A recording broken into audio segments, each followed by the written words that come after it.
Vim tek diaspora. 3, me që po numërohet diaspora. Këta shtyn, duhet vota në diaspora, duhet vota në diaspora, duhet vota në diaspora, po nuk bën kur një analizë diasporës. Është historike që diaspora në Greqi është më majtas, ka qenë gjithmonë më majtas, vin nga fshatrat e jugut kryesisht. Nga Fieri Elbasani e poshtë dhe kanë qenë gjithmonë elektorat i majt.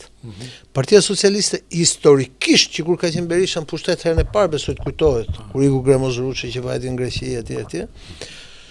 Që ka pasur një elektorat të organizuar në Greqi. Partia Socialiste ka qenë organizuar me deg dhe në deg në Greqi. Është e hershme kjo.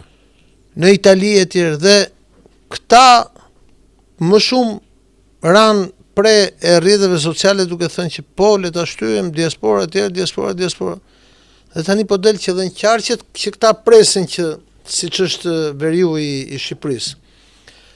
Që diaspora të jepte një dorë, edhe atje po del që diaspora prit se pas ka pas një ekuilibër tjetër. Pra ky mesazhi droga, krimi, ky mesazhi negativ. Përballë këtij mesazhit pozitiv, pastaj është tjetër vërtet sa është e vërtet, ëh? Është tjetër gjë sa është e vërtet. Pritshmëria e shqiptarëve që rrinë jashtë është gjë e mirë për vendin e tyre, për dheun e tyre, për gjërat e tyre. E pesta, shiko, kjo fushat filloi me një lajm të tmerrshëm për Partinë Socialiste. Kryetari i Bashkisë Tiranës u fut në burg dhe betejë për Tiranën pritet të ishte malore. Pasi ishte një nga njerëzit më të votuar në historinë e Shqipërisë. 2 vjet më parë ka fituar me 60.000 vota, diferencë. Sinqerisht për Tiranën makinë elektorale. Në vend që opozita ditën mbrapa të dilte dhe ta mbështeste reformën drejtësi, që është një gjë që e përkrah populli dhe sistemin e drejtësisë. Këta e sulmuan të nesmen, pse? Sepse kryetari i partisë tyre shkon një herë në 2 javë në spak, një herë muaj sa ka që shkon një. Dhe vazhdon e quan organizatë kriminale dhe thotë unë do ta shkri. E 6,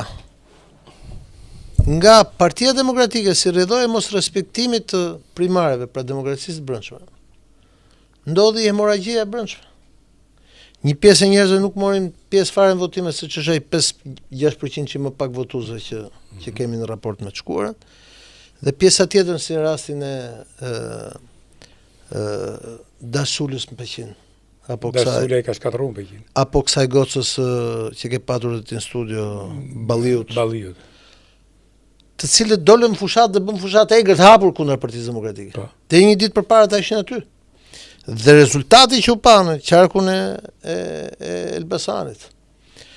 Po duash ti edhe në Tiranë, sepse fituan 2 njerëz tjerë në Tiranë. Fitoi Jorida Tabaku dhe fitoi ai zotëria tjetër në Kavaj. Ali Mehmeti. Jo, ai zotëria në Kavaj, Hysén Kadiu. Pra këta fituan. Dhe këtu futën njerëz dolin primare. Po dhe këta futën njerëz tjerë. Futën njerëz tjerë e vërtet. Apo rezultati në qarkun e Vlorës. Tregojnë që ta kanë probleme edhe me dëgjimin e mesazheve që vijnë nga poshtë. Dhe cilat janë mesazhet? Zoti Shejaj, sepse thash goditjen ka marrë në jug. Zoti Shejaj vjen nga Vlora. Bëri forcë vetëm politike dhe ka 2 deputet tani, do ketë 2 deputet. Tiranë. Goditi në Vlorë, goditi keq Partinë Demokratike, tregojnë shifrat aty. Shifrat. Dhe e goditi edhe në Tiranë. Pra, nëse do ishte Shejaj me PD-n sot në Tiranë do kishin patur PD-ja do kishte 2 deputet më shumë, diferenca do ishte më e ngushtë.